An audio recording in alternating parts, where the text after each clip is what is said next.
In this problem, we're asked to divide. It does say in the directions to assume all expressions are defined, which does mean we don't need to make any sort of statement about what x can't be equal to. So we can just go through and divide, and whenever we end up with our simplified final answer, that's what we're going to have. We have a rational function divided by another rational function. We can very quickly, though, change this into a multiplication problem because we know that dividing by a fraction is the same as multiplying by its reciprocal. So we're going to keep this first fraction the same.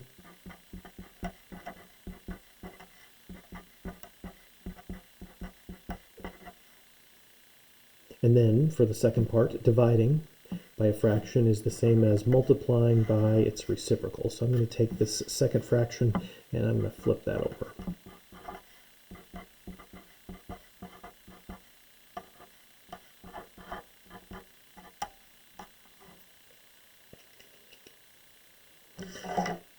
And then from there, we want to take a look at what we have. We're multiplying these two rational functions, and we do have some addition and subtraction. So I do need to go through and factor the top and the bottom of each one of these fractions.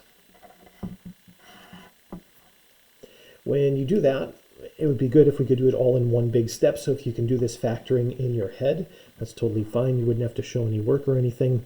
If you do need to write some stuff down to do the factoring, it's not a bad idea to go through and do that kind of off to the side as scratch work. So let me stick another piece of paper in here for a second. We have the top of this first fraction, an x to the fourth minus a 9x squared. And I want to go through and I want to factor that. So it is in standard form. I do see there's an x squared in common. When I factor that x squared out, I do end up with an x squared minus 9 in the parentheses.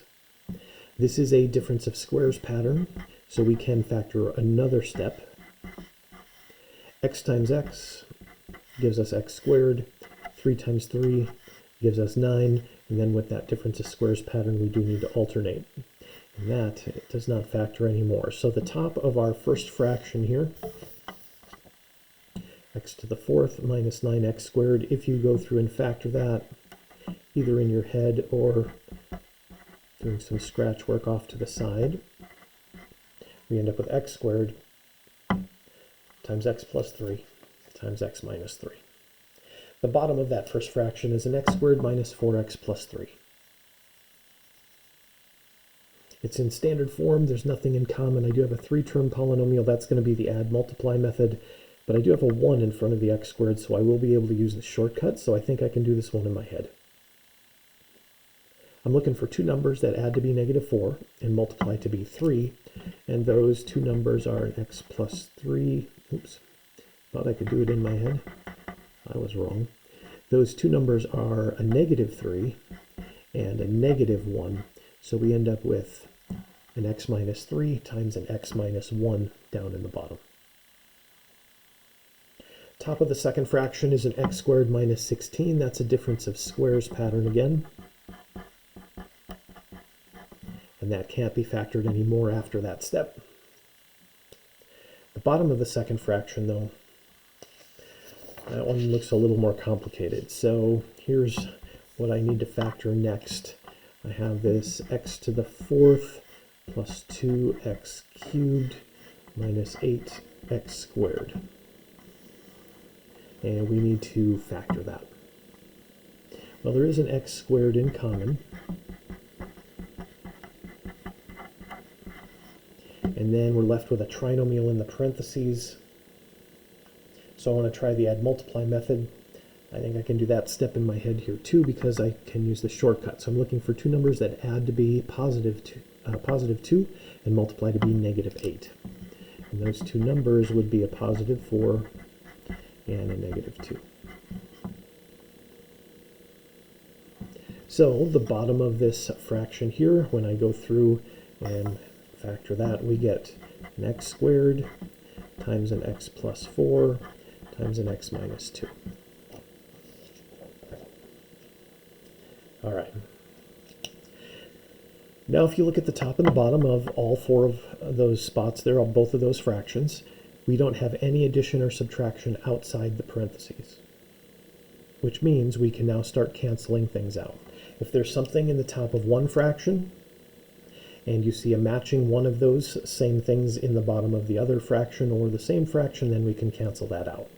So for instance, there's an x minus 3 here in the top, and when I look at the bottoms of both of those fractions, there is a matching x minus 3.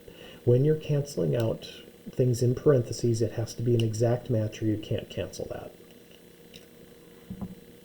I do also see over here we have an x plus 4 and another x plus 4. Now if you're just looking at the parentheses, we don't have anything else that matches on the top or the bottom that we could cancel out, but we do have one other thing left, and it's not in parentheses, and that's an x squared. With these x squareds, they are going to cancel because we have one of each, but we could even reduce these. We can do part of these. If you're reducing like the x minus 3 because of the subtraction in parentheses here, you have to cancel the whole thing out. But x squared doesn't have any addition or subtraction in it. So even if this was like an x to the 5th and an x squared, we could still go through and reduce those. But as it turns out, we have an x squared on the top and the bottom, so those are also going to cancel. And if you take a look at what we have left, in the top we have an x plus 3 and an x minus 4. Down in the bottom we have an x minus 1 and an x minus 2. And that is our final answer for that division problem.